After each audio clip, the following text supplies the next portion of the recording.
Okay, so I'm joined by Pete Ceglinski from Seabin Project. A couple of questions for you, Pete. So tell us about you and the challenge it is that you're trying to solve.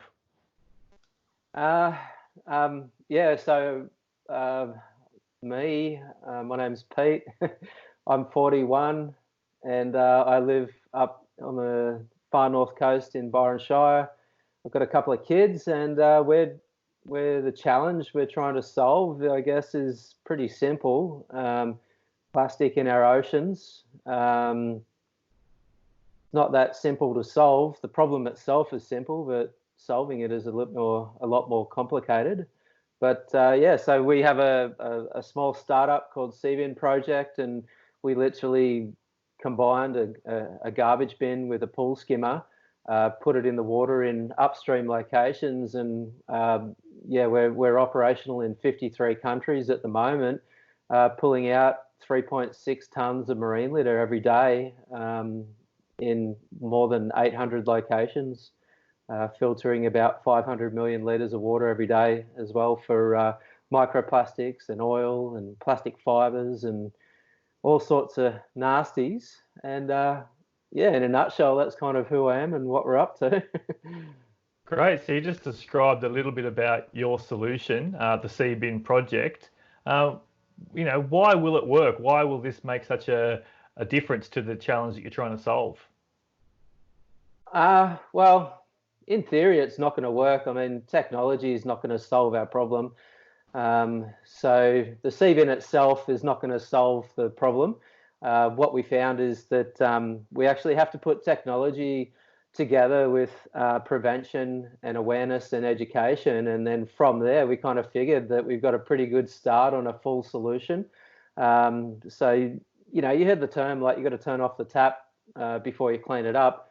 And so our kind of very simple way of looking at the issue is, let's turn off the tap with prevention and awareness, and let's clean it up while we go, using the technology and cleanup capabilities. And yeah, so we kind of found, like, with the Seabins, it's a really good communication platform. It's upstream, people can see it, people can interact with it, and that's kind of how we started. And then we started to focus on data monitoring, educational programs, and really just not to be hypocrites by saying that the Seabin's amazing and it's going to fix our problems, when the problem starts with all of us doing those small steps of refusing single-use plastic and just being a bit smarter with how we operate as consumers. Great. So tell us a little bit about where you're at now in 2020 and what you need to realise your long-term vision and goals. Oh man, where we're at now as of the 25th of March, 2020 is, it's a pretty crazy place. But we got really lucky over the last 4 weeks. We did our first Series A equity funding round, and we used a platform with a company called Birchal, and essentially we did a crowdfunding round.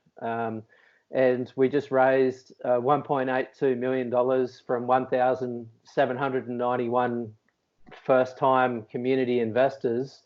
And so, that's put us in a really good position to get through this really uncertain times due to the corona crisis, and then the stock markets and trade and businesses closing, and people losing jobs. And just so we're really, really fortunate at the moment to have done that with our timing.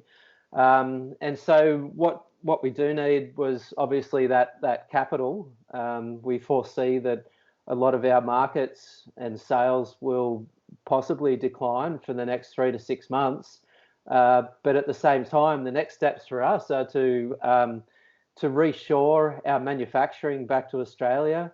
So, the next Seabin technology that we're going to be building is in Brisbane, Australia.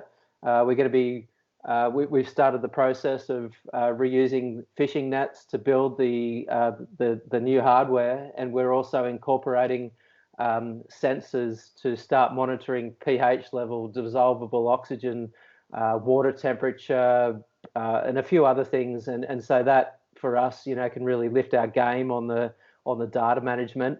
And we just partnered with the University of Technology Sydney to build the data app, the user interface, and also the software to drive it all. And so, yeah, so for us, I guess it's for the next 3 to 6 months is to concentrate on what we can do with our existing network, bring the manufacturing in-house. We're employing a few people as well, and just really starting to, I guess, reassess, how do we transition from the private sales into a subscription model? How do we work with government? How do we have entire leased fleets, and how do we provide more services to be more cash flow positive? And for us to drive the wheel of what we do, it all starts with money. Then it goes to education, visual communication, working with partners like waste service providers or cities and governments, and then the revenue just keeps that wheel ticking over. And we have a Seabin Foundation where we have a 1% for the Planet partnership and pledge, and so a percentage of all our revenue goes to funding the awareness, prevention, and education. And so it just I don't know how we're going for time, but yeah, that's pretty much how we done go. there, mate. Wrap it up. Okay, sounds like you're you're in a good position despite the challenges that we all face at the moment. And look, we wish you the best. Thanks for sharing your story of the Seabin project today. Thank you, and thank you everyone, and stay safe.